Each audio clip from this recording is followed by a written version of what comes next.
আজকে একটা জায়গায় যাচ্ছি। কোথায় যাচ্ছি বলো তো? গেস করো। পারছো না তো?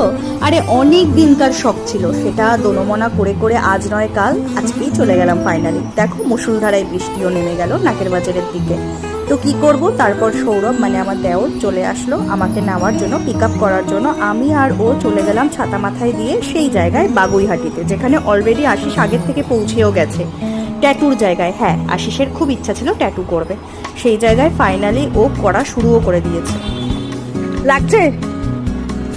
আশিসের তো খুবই লাগছে, মুখচোখের অবস্থা দেখেই বোঝা যাচ্ছে। ফ্যাশন করবে বললেই তো আর ফ্যাশন করা যায় না, অনেক সময় সাপেক্ষর ব্যাপার, সারা দিনটাই লেগে যায়, তেমনি খুব ব্যথাও লাগে। ফাইনালি ওর ইচ্ছাটা পূরণ হয়েছে, আর ডিজাইনটা দেখো ঠিক এরকম দাঁড়িয়েছে, আরও ফুটবে কয়েকটা দিন যাওয়ার পরে। যাই হোক, ভালো লেগেছে, এতদিনকার শখ পূরণ হয়েছে। আর আমি বাড়ি ফেরার সময় এই স্নেক ট্রিটা কিনে নিলাম, যেটা ইনডোর প্ল্যান্ট হিসাবে ভীষণই ভালো, অক্সিজেনও দেয়। চলো তাহলে দেখা হচ্ছে নেক্সট ভিডিওতে খুব শিগগিরই। এখন যাই, টাটা।